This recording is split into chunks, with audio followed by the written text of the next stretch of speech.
Windows 11 के related जो genuine driver softwares है, मैं जेन्युइन ड्राइवर सॉफ्टवेयर के बारे में बात कर रहा हूं। उन ड्राइवर्स को आप अपने लैपटॉप में अपडेट कैसे कर सकते हैं या आप उसे डाउनलोड करके अपने सिस्टम में मैंने अपने लैपटॉप में इंस्टॉल किस तरह से और कैसे करेंगे। यहाँ पे क्रोम को ओपन कर लेता हूँ।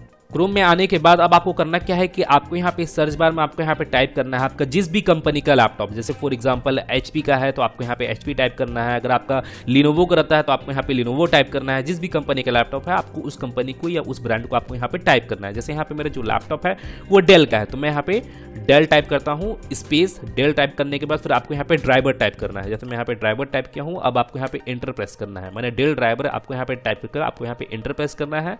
अब आप यहाँ पे देखोगे यहाँ पे डेल के ऑफिशियल वेबसाइट से रिलेटेड आपको यहाँ पे ऑप्शन होगा ड्राइवर्स एंड डाउनलोड का। अगर कोई आप अनदर वेबसाइट के मैंने वेबसाइट में गए हो, जैसे HP के रिलेटेड आप यहाँ पे फाइंड आउट कर रहे हो, तो आपको वहाँ पे भी आपको ड्राइवर्स एंड डाउनलोड का ऑप्शन शो हो जाएगा, या लिनोवो के रिलेटेड भी आपको यहाँ पे शो हो जाएगा ड्राइवर्स एंड डाउनलोड का ऑप्शन। तो आपको इसी ऑप्शन पर आपको यहाँ पे चले जाना है। और इस ऑप्शन पे आने के बाद अब आपको करना क्या है कि आप यहाँ पे देखोगे आपको यहाँ पे एक सर्च बार आपको यहाँ पे दिखा होगा, और ये जो सर्च बार है ये सभी कंपनी के वेबसाइट में कॉमन है, ये सभी कंपनी के वेबसाइट में देखने को मिल जाता है। तो अब आपको यहाँ पे करना क्या है कि आपको अपने लैपटॉप का सीरियल नंबर को आपको यहाँ पे टाइप करना है। अगर बाय द वे आपको अपने लैपटॉप का सीरियल नंबर मालूम नहीं है कि क्या है, तो आप अपने लैपटॉप के नीचे की ओर देखोगे वहाँ पे एक स्टिकर लगा हुआ होगा, और उसी स्टिकर में आपके लैपटॉप का सीरियल नंबर, मॉडल नंबर और टोटल डिटेल वहाँ पे मेंशन किया होगा। तो आपको उसी सीरियल नंबर को आपको यहाँ पे टाइप करना है। जैसे मैं यहाँ पे क्लिक करके यहाँ पे टाइप करता हूँ, और आप यहाँ पे देखोगे यहाँ पे मेरा ये रिकमेंड का भी यहाँ पे ऑप्शन शो हो रहा है। जैसे आप यहाँ पे देख सकते हो यहाँ पे मेरे लैपटॉप के रिलेटेड, अगर बाय द वे आपका भी यहाँ पे रिकमेंड का ऑप्शन शो होता है तो आप यहाँ पे डायरेक्टली रिकमेंड वाले ऑप्शन पे ही क्लिक कर सकते हो। अगर बाय द वे आपका यहाँ पे शो नहीं होता है तो आपको यहाँ पे अपने सीरियल नंबर को यहाँ पे टाइप करना होगा। तो जैसे मैं यहाँ पे डायरेक्टली रिकमेंड वाले ऑप्शन पे यहाँ पे क्लिक करता हूँ, और आपके सामने कुछ इस तरह का इंटरफेस होगा। यहाँ पे मेरे लैपटॉप के रिलेटेड जो डिटेल है वहाँ यहाँ पे शो हो जाएगा।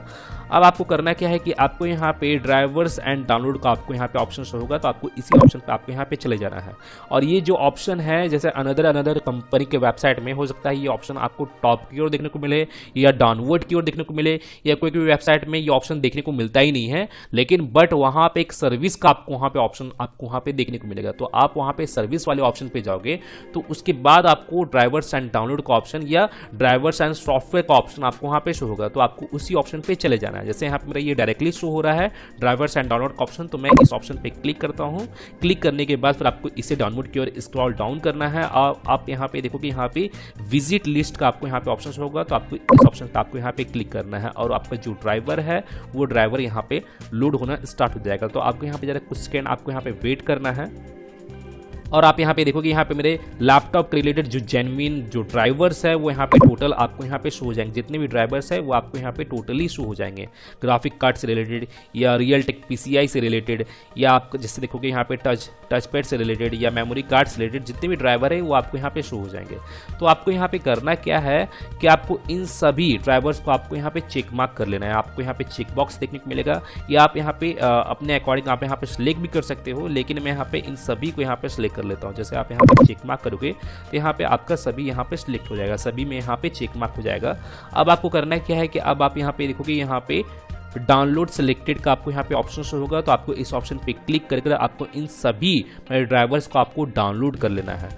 और डाउनलोड कर लेने के बाद फिर आप कोई भी सॉफ्टवेयर को आप अपने सिस्टम में इंस्टॉल करते हो, कोई भी जनरल सॉफ्टवेयर को आप इंस्टॉल करते हो अपने सिस्टम में, नेक्स्ट इंस्टॉल फिनिश करते हो। जैसे ही इंस्टॉल करते हो इस पैटर्न में ही आप इंस्टॉल करते हो, तो इसी तरह आपको इन सभी ड्राइवर को एक एक कर इंस्टॉल करना है। मैंने डाउनलोड करने के बाद एक एक कर आपको इन सभी सॉफ्टवेयर को मैंने ड्राइवर्स को यहाँ पे अपने सिस्टम में इंस्टॉल कर लेना है।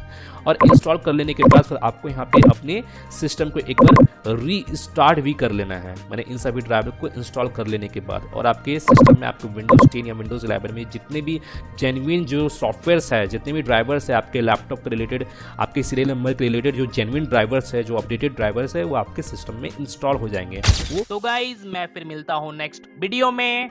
Till then and bye bye. और एक बात और, सब्सक्राइब बटन पे 2-3 फैट लगा दीजिएगा जिससे सब्सक्राइब हो जाए और घंटी वंटी गिर जाए।